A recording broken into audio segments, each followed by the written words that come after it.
هدية فناظرة بما يرجع المرسلون.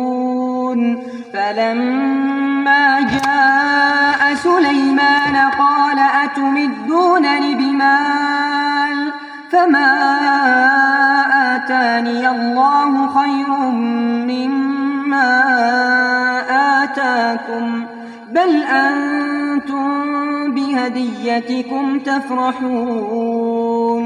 ارجع إليهم فلنأتينهم بجنود لا قبل لهم بها. قال عفريت من الجن أنا آتيك به قبل أن تقوم من مقامك وإني عليه لقوي أمين. قال الذي عنده